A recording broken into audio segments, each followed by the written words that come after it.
जो कुछ हुआ अच्छे के लिए हुआ। जो हो रहा है अच्छे के लिए हो रहा है। जो होगा वह भी अच्छे के लिए ही होगा। तो सकारात्मक रहो और अपना कर्म करो। ज्ञानी व्यक्ति को कर्म के प्रतिफल की अपेक्षा कर रहे अज्ञानी व्यक्ति के दिमाग को अस्थिर नहीं करना चाहिए। जिस प्रकार मैंने अपने ज्ञान से राह भटके अर्जुन को सफलता प्राप्त करवाई थी, उसी प्रकार मैं आप सभी को अपने जीवन में आगे बढ़ने की राह दिखा रहा हूँ। मेरे ज्ञान से आपकी जिंदगी को रोशनी मिले, इसलिए ये विचार ध्यान भाव भक्ति के साथ सुने और जो मेरे प्रति सच्ची श्रद्धा रखते हैं उनको कभी दुख का सामना नहीं करना पड़ता। आगे बढ़ने से पहले ये जान लीजिए कि ये पहले मेरे विचार सुने और उसके बाद वीडियो के लास्ट में आपके लिए एक दुख की कहानी है, उसे जरूर सुनिएगा। उस कहानी में बहुत सीख है। दुख किसे कहते हैं सही मायने में वो आपको पता चलेगा। उसके सामने तो तुम्हारा दुख कुछ भी नहीं। पहले विचारों को सुनते हैं और उसके बाद कहानी। अपने सबसे खास से धोखा खाने के बाद लोग चाह कर भी किसी पर संपूर्ण प्रतिशत भरोसा नहीं कर पाते। यही सत्य है। मनुष्य का जीवन केवल उसके कर्मों पर चलता है। जैसा कर्म होता है वैसा उसका जीवन होता है। भगवान श्री कृष्ण जी कहते हैं कि हमें किसी से भी अंधा प्यार नहीं करना चाहिए। हमारा किसी के प्रति अंधा प्यार हमें कभी भी आगे बढ़ने नहीं देता। अधिक प्रेम भी व्यक्ति को बुद्धिहीन कर देता है। अनुमान मन की कल्पना है और अनुभव जिंदगी का सबक है। मनुष्य जन्म लेता है तो उसके पास सांसें तो होती हैं, पर कोई नाम नहीं होता। जब मृत्यु होती है तो उसके पास नाम तो होता है पर सांसें नहीं होती। इसी सांस और नाम के बीच की यात्रा को जीवन कहते हैं। सच्ची खुशी तभी होती है जब आपकी सोच, कथन और कर्म में समानता हो। जीवन में कभी निराश नहीं होना चाहिए, क्योंकि कमजोर आपका वक्त होता, आप नहीं। किसी के प्रति मन में क्रोध लिए रहने की अपेक्षा उसे तुरंत प्रकट कर देना अधिक अच्छा है। जैसे क्षण भर में जल जाना देर तक सुलगने से अधिक अच्छा है। जैसे तेल समाप्त हो जाने पर दीपक बुझ जाता है, उसी प्रकार कर्म के क्षीण हो जाने पर भाग्य भी नष्ट हो जाता है। मौन सबसे अच्छा उत्तर है किसी ऐसे व्यक्ति के लिए जो आपके शब्दों को महत्व नहीं देता। इंसान चाहे जितना भी खुद को व्यस्त रख ले, जिससे वो प्रेम करता है उसकी यादों से नहीं बच सकता। समय कभी नहीं रुकता। आज यदि बुरा चल रहा है तो कल अवश्य अच्छा आएगा। आप केवल निस्वार्थ भाव से कर्म कीजिए और वही आपके हाथ में है। दया होनी चाहिए, कमजोरी नहीं। ज्ञान होना चाहिए, अहंकार नहीं। न किसी के अभाव में जियो, न किसी के प्रभाव में जियो। यह जिंदगी है, आपकी अपने स्वभाव में जियो। हमारी आस्था की परीक्षा तब होती है जब हम जो चाहे वो न मिले और फिर भी हमारे दिल से प्रभु के लिए शुक्रिया ही निकले। माता पिता बनना अत्यंत सुखद अनुभव है। उत्साह से जीवन जीना और स्वयं पर महारत हासिल करना खुशी देता है। जिस व्यक्ति के विचार मैले हैं, जो लापरवाह है और धोखे से भरा हुआ है, मन की गतिविधियों, होश, श्वास और भावनाओं के माध्यम से भगवान की शक्ति सदा तुम्हारे साथ है और तुम्हें बस लगातार एक साधन की तरह प्रयोग कर सके सभी कार्य कर रही है। कोई कुछ भी बोले लेकिन स्वयं को शांत को रखो। धूप कितनी ही तेज क्यों ना हो, समुद्र सुखा नहीं करते। तुम अपनी पीड़ा के लिए संसार को दोष मत दो, अपने मन को समझाओ। तुम्हारे मन का परिवर्तन ही तुम्हारे दुखों का अंत है। तुम उसके लिए शोक करते हो जो शोक करने के योग्य नहीं है और फिर भी ज्ञान की बातें करते हो। बुद्धिमान व्यक्ति ना जीवित और ना ही मृत व्यक्ति के लिए शोक करते हैं। अगर तुम अपना कल्याण करना चाहते हो तो सभी तरह के उपदेशों, सभी धर्मों को छोड़कर मेरी शरण में आ जाओ, मैं तुम्हें मुक्ति प्रदान करूंगा। सुख दुख का आना जाना सर्दी गर्मी के आने जाने के जैसा ही है, इसलिए इन्हें सहन करना सीखना ही उचित है। तुम्हारा मोहग्रस्त होकर अपने कर्तव्य पथ से हट जाना मूर्खता है, क्योंकि इससे ना तो तुम्हें स्वर्ग की प्राप्ति होगी और ना ही तुम्हारी कीर्ति बढ़ेगी। धर्म चाहे जो भी हो, अच्छे इंसान बनो, हिसाब हमारे कर्म का होगा, धर्म का नहीं। बुरा वक्त आपको जिंदगी के उन सच से सामना करवाता है जिनका आपने अपने अच्छे वक्त में कभी ख्याल भी नहीं किया होता है। खुशियां मन की एक स्थिति है, बाहरी दुनिया से इसका कोई लेना देना नहीं है। किसी दूसरे के जीवन के साथ पूर्ण रूप से जीने से अच्छा है कि हम अपने समय के भाग्य के अनुसार अपूर्ण जिए। जीवन को भगवान से जोड़ दो, सब भगवान पर छोड़ दो, शांत रहना सही है, पर जब गलत हो तब नहीं। जीवन ना कल में है ना आज में है, जीवन इस पल में है, इस पल का अनुभव ही जीवन है। हम दुनिया से कभी शांति नहीं पा सकते जब तक हम खुद अंदर से शांत ना हो। मनुष्यों को मोहमाया में पड़कर अपने कर्तव्य को नहीं भूलना चाहिए। मनुष्य की इच्छाएं अनंत है, यदि इच्छाएं पूरी नहीं होती तो क्रोध बढ़ता है, और इच्छा पूरी होती है तो लोभ बढ़ता है। इसलिए जीवन की हर स्थिति में धैर्य बनाए रखे तथा इच्छाएं सीमित रखे। लोग कहते हैं अपनों के आगे झुक जाना चाहिए, किंतु सच बात तो यह है, जो अपने होते हैं वह कभी झुकने नहीं देते। परिवर्तन ही इस संसार का नियम है। यह प्रकृति है जो सभी गतियों का कारण बनती है। अहंकार से मोहित मूर्ख उस धारणा को धारण करता है जो कहती है मैंने किया। गर्मी और ठंड, सुख और दर्द की भावना इंद्रियों के अपनी वस्तुओं के संपर्क के कारण होती है। वे आते हैं और चले जाते हैं चिरकाल तक। आपको उन्हें स्वीकार करना चाहिए। पूर्ण लगन के साथ अपना कार्य करो, लेकिन उसके फल की इच्छा मत करो, क्योंकि जब आप फल की इच्छा करते हैं तब कहीं न कभी आप अपने कार्य में पूर्ण रूप से समर्पित नहीं हो पाते। अगर तुम अपना कल्याण चाहते हो तो सभी उपदेशों, सभी धर्मों को छोड़कर मेरी शरण में आ जाओ। श्री कृष्ण कहते हैं मैं तुम्हें मुक्ति प्रदान करूंगा। कर्मयोगी अपने मन और बुद्धि की शुद्धि के लिए ही अपने शरीर, मन, बुद्धि और इंद्रियों के साथ आसक्ति रहित होकर कर्म करते हैं। हे अर्जुन, मैं सर्वज्ञ हूँ, मैं इस सृष्टि का रचनाकार हूँ। मैं भूत, वर्तमान और भविष्य के सभी प्राणियों को तथा उनके विचारों को जानता हूँ, किंतु वास्तविकता में कोई नहीं जानता है, ना ही समझता है। गति के लिए चरणों पर ध्यान देना आवश्यक है, किंतु प्रगति के लिए सदैव आचरण पर ही ध्यान देना चाहिए। मेरे लिए न कोई घृणित है और न ही कोई प्रिय, न कोई निर्धन है और न ही कोई धनी। बस जो भक्ति भाव के साथ मुझे याद करते हैं, मैं उनका हूँ और वो मेरे, मैं उन्हीं का हूँ जो मुझे मानते हैं। मैं तो बस प्रेम भक्ति का भूखा हूँ। जो भी मेरी भक्ति में लीन हो जाता है, जो भी प्रेम से मुझे याद करता है, उनका मैं सदैव कल्याण करता हूँ। मैं हमेशा तुम्हारे साथ और तुम्हारे आसपास रहता है, चाहे तुम कुछ भी कर रहे हो। प्रकृति द्वारा निर्धारित कर्तव्य का पालन करते हुए व्यक्ति ने कोई पाप नहीं किया जिसका मन उसके वश में नहीं है। उसके लिए उसका मन शत्रु के समान है। वो मूर्ख हैं जो प्रेम को बकवास कहते हैं। प्रेम इस दुनिया की जड़ है जिससे दुनिया बनी है। अपनी इच्छा की शक्ति से अपने आप को नया आकार दें। अपने आप को कभी भी स्वेच्छा से नीचा न होने दें। बुद्धिमान अपनी चेतना को एकीकृत करते हैं और कर्म के फल के प्रति आसक्ति को त्याग देते हैं।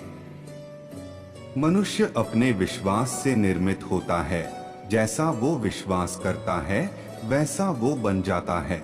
मन चंचल होता है, यह इधर उधर भागता है और किसी भी कार्य की एकाग्रता का दुश्मन है। लेकिन यदि यह व्यक्ति के वश में हो जाए तो इससे अच्छा कोई मित्र नहीं है।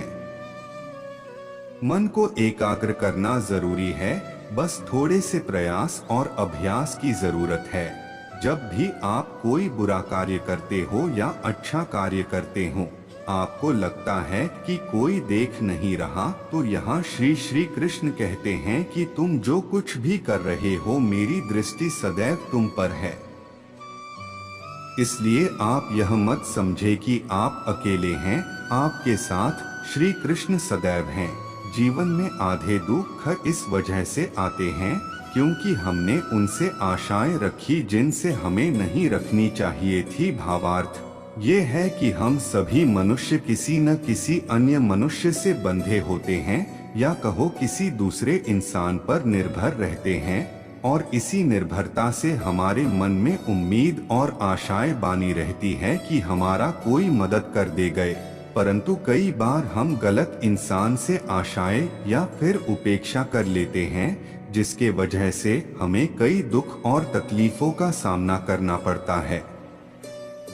हमें ऐसे समय में धैर्य से काम लेना चाहिए। जीवन में समय चाहे जैसा भी हो, परिवार के साथ रहो।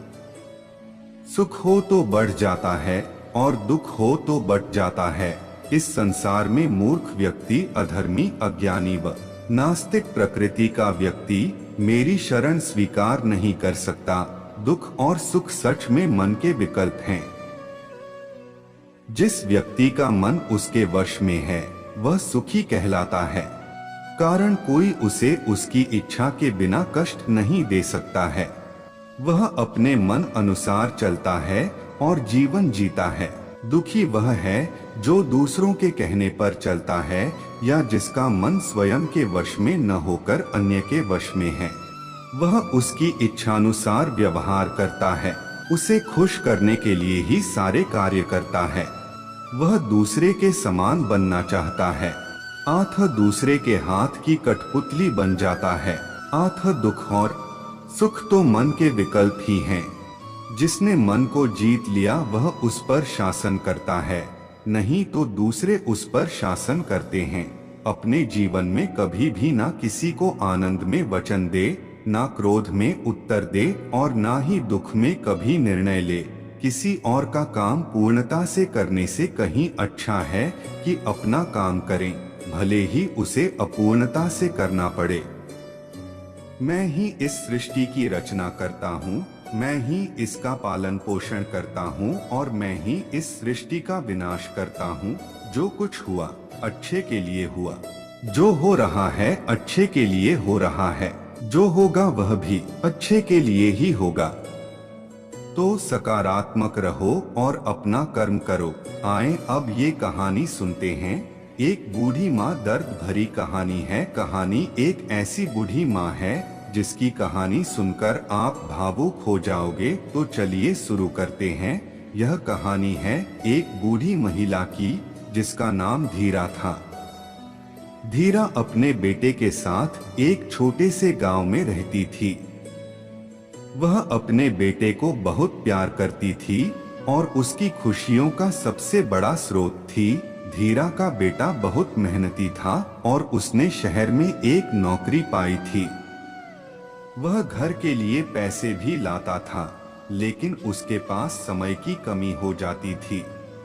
धीरा खुद अकेले रह जाती थी और उसका स्वास्थ्य दिन प्रतिदिन कमजोर हो रहा था। एक दिन धीरा को बहुत जोरदार दर्द हुआ। उसके पूरे शरीर में तेज दर्द होने लगा और उसकी सांसें भी तेज हो गईं। धीरा आपातकालीन स्थिति में थी और उसके बेटे को घर से बाहर होने के कारण वह किसी सहायता के लिए भी नहीं जा सकती थी।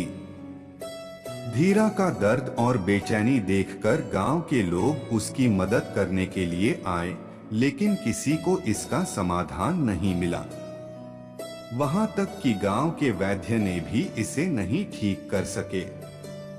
धीरा दिन रात दर्द में रोती और धीरा की हालत लगातार बिगड़ रही। रोज रात भर उसे नींद नहीं आती थी और दर्द के चलते उसका दिनचर्या भी प्रभावित हो रहा था। धीरा बिल्कुल बेहाल हो गई थी और वह अपने बेटे को भी परेशान नहीं करना चाहती थी। एक दिन गांव के एक जवान लड़के ने धीरा के घर की ओर देखा और उसे परेशान देखकर उसके पास गया। लड़के का नाम रामू था और उसका दिल धीरा के लिए तरस रहा था। उसने धीरा से पूछा, दादी जी, आपको क्या हो रहा है? कैसे मदद कर सकता हूँ? धीरा ने रामू की ओर देखते हुए उसे बताया, बेटा, मेरे शरीर में बहुत दर्द हो रहा है। मैं रात भर सो नहीं पाती और इस दर्द से बहुत परेशान हूँ। कोई वैद्य या चिकित्सक भी मेरी मदद नहीं कर पा रहा है।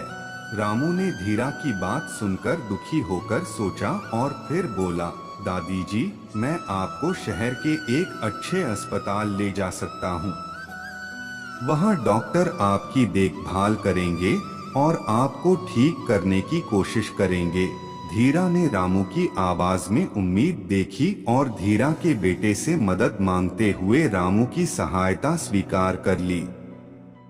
रामू ने तत्पश्चात एक अस्पताल में ताकत दिखाते हुए धीरा को पहुंचाया। अस्पताल में डॉक्टर ने धीरा की स्वास्थ्य स्थिति का परीक्षण किया और विशेषज्ञों की सलाह ली। उन्होंने धीरा को कुछ जांचें कराने के लिए कहा और रोगी बने हुए उनका सम्मान किया। धीरा की आंखों में आंसू थे क्योंकि वह खुद नहीं सोच सकती थी कि कभी भी उसे इतना सम्मान मिलेगा। उसे एक सुखद अनुभव हो रहा था जो उसे लंबे समय से नहीं मिला था।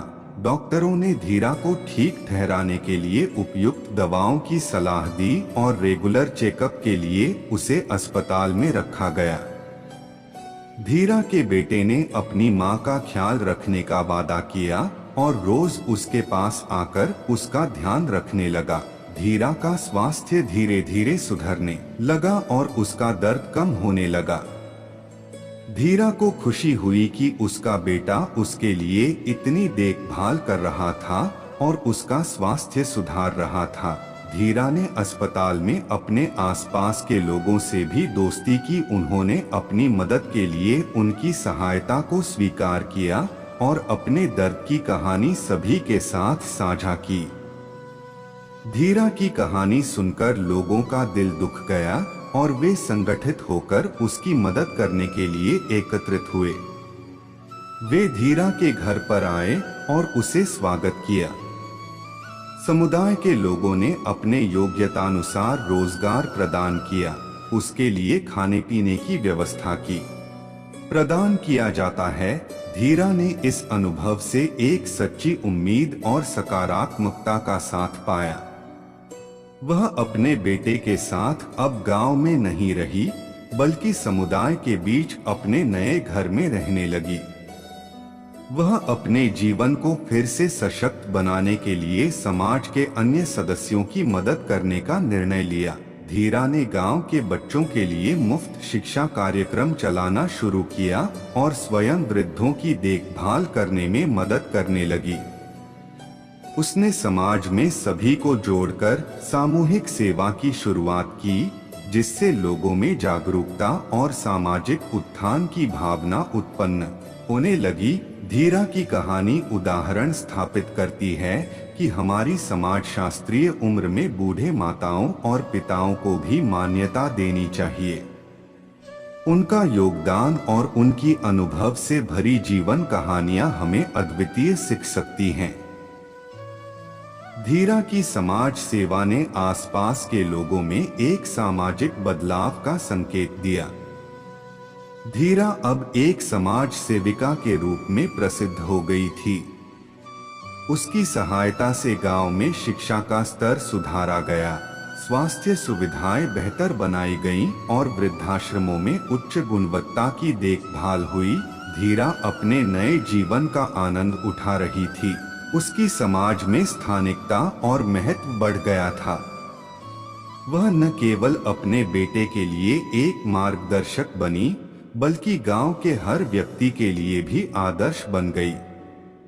उसकी सामर्थ्य और सहानुभूति की कहानी अब गांव के लोगों के दिलों में बस गई थी।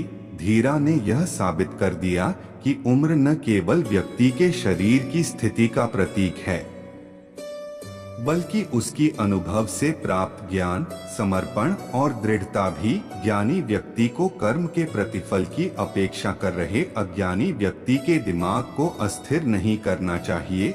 राह भटके अर्जुन को सफलता प्राप्त करवाई थी, उसी प्रकार मैं आप सभी को अपने जीवन में आगे बढ़ने की राह दिखा रहा हूँ। मेरे ज्ञान से आपकी जिंदगी को रोशनी मिले, इसलिए ये विचार रोज सुबह, शाम और रात सोने से पहले जरूर सुने। बाकी आपकी मर्जी की आपकी कितनी आस्था और श्रद्धा है मेरे ऊपर, और अगर आप रोज इन्हें सुनते हैं और अपने जीवन में ले आते हैं तो आपको सही मार्ग पर जाने को मिलेगा और हर काम सफल होने लगेंगे।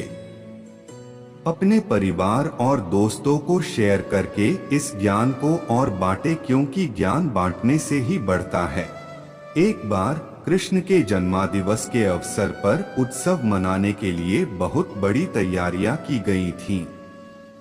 नृत्य, संगीत और भी बहुत कुछ। लोग बड़ी संख्या में इकट्ठा हुए पर कृष्ण घर में ही बैठे रहे। वे शायद उसमें भाग लेना नहीं चाहते थे।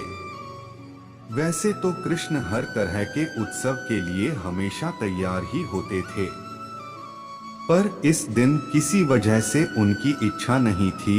रुक्मिणी आई और पूछने लगी, नाथ, आपको क्या हो गया है? क्या बात है? आप उत्सव में शामिल क्यों नहीं हो रहे? कृष्ण बोले, मुझे सिरदर्द है। हमें नहीं मालूम उनको वास्तव में सिरदर्द था या नहीं। हो सकता है कि वाकई हो, और ये भी संभव था कि वे नाटक कर रहे हों। उनमें वो योग्यता थी। रुक्मिणी बोली, हमें वैद्यों को बुलाना चाहिए। तो वैद्य आए। उन्होंने हर तरह की दवाइयां दी। कृष्ण बोले, नहीं, ये सब चीजें मुझ पर असर नहीं करेंगी।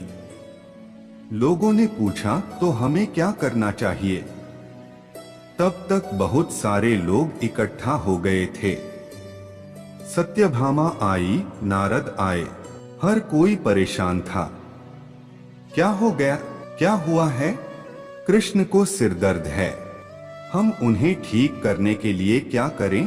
कृष्ण बोले, कोई जो मुझे वाकई में प्यार करता हो, वो अपने पैरों की धूल अगर मेरे सिर पर मल दे तो मैं ठीक हो जाऊंगा। सत्यभामा बोली, ये क्या बात हुई? मैं आपसे बहुत प्यार करती हूँ, पर ये नहीं हो सकता कि मैं अपने पैरों की धूल लेकर आपके सिर पर लगाऊं। हम ऐसा काम नहीं कर सकते। रुक्मिणी रो रही थी, हम ये कैसे कर सकते हैं? ये तो आपका अनादर होगा, अपमान होगा। हम ये नहीं कर सकते। नारद भी पीछे हट गए। मैं ऐसा कुछ भी करना नहीं चाहता। आप स्वयं भगवान हैं। मुझे नहीं मालूम कि इसमें क्या रहस्य है। पता नहीं इसमें कौन सा जाल होगा।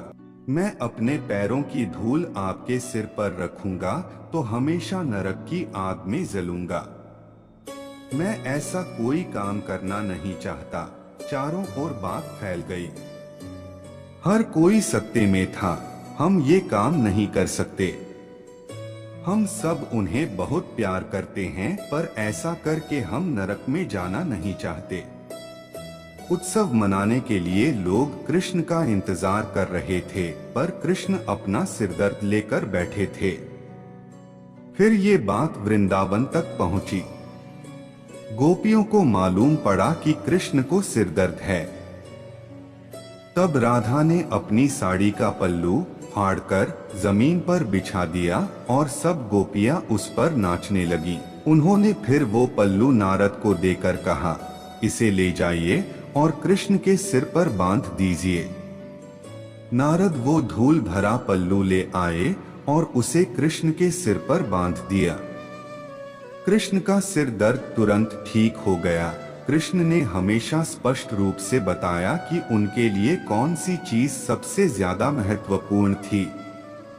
हालांकि वे राजाओं के साथ घूमते थे और उन्हें बहुत से राज्य भेंट किए गए, पर उन्होंने वे नहीं लिए। उनके लिए यही सच्चा, निस्वार्थ, सरल प्रेम ही महत्वपूर्ण था। एक दिन कृष्ण दोपहर में खाना खा रहे थे और सत्यभामा बहुत ही खुशी और गर्व के साथ खाना परोस रही थी, क्योंकि वो ऐसे व्यक्ति नहीं थे जो रोज खाना खाने घर पर आए। उसे ऐसा अवसर कभी कभी ही मिलता था कि वो उन्हें खाना परोसे, तो वो ये बहुत खुशी और आनंद से कर रही थी। खाने के बीच में ही कृष्ण अचानक उठ खड़े हुए और हाथ धोए बिना ही दरवाजे की ओर दौड़ने लगे। सत्यभामा अवाक रह गई और बोली, अरे ये क्या है? खाना तो खा लीजिए और फिर जाइए। कृष्ण बोले, नहीं, मुझे जाना जरूरी है, और मुख्य दरवाजे की ओर दौड़ पड़े। पर अचानक वे वापस मुड़े और खाना खाने बैठ गए। तब सत्यभामा ने पूछा, आप इस तरह क्यों दौड़ पड़े और क्यों वापस आ गए? ये सब क्या है? कृष्ण ने जवाब दिया, मेरा एक भक्त जंगल में बैठा था और उसके जीवन प्राण ही कृष्ण कृष्ण कृष्ण हो गए थे। मैंने एक भूखे बाघ को उसकी ओर आते देखा तो मुझे जाना पड़ा। मैं दरवाजे तक पहुंचा ही था कि उस बेवकूफ ने पत्थर उठा लिया, तो मैं वापस आ गया। अब उसे अपने आप ही अपनी परिस्थिति संभालने दो। इसलिए यहाँ से यह सीख मिलती है कि जिस भी भगवान को आप मानते हैं उन पर अटूट विश्वास और आस्था रखो। अगर रखते हो तो सब कुछ अपने दुख उन पर छोड़ दो, वो सब ठीक कर देंगे। अगर आपको ये पसंद तो सब्सक्राइब जरूर करें और चैनल को शेयर भी करें, ज्यादा से ज्यादा सपोर्ट करें। अगर इस वीडियो में कुछ भूल चूक रह गई हो तो मैं क्षमा प्रार्थी हूँ। अपना सुझाव दे कमेंट में, आपको कैसा लगा ये विचार सुनकर। कमेंट में जय श्री कृष्ण लिखना न भूलें। मिलते हैं दूसरी वीडियो में, तब तक के लिए अपना ख्याल रखिएगा। धन्यवाद। जय श्री कृष्ण।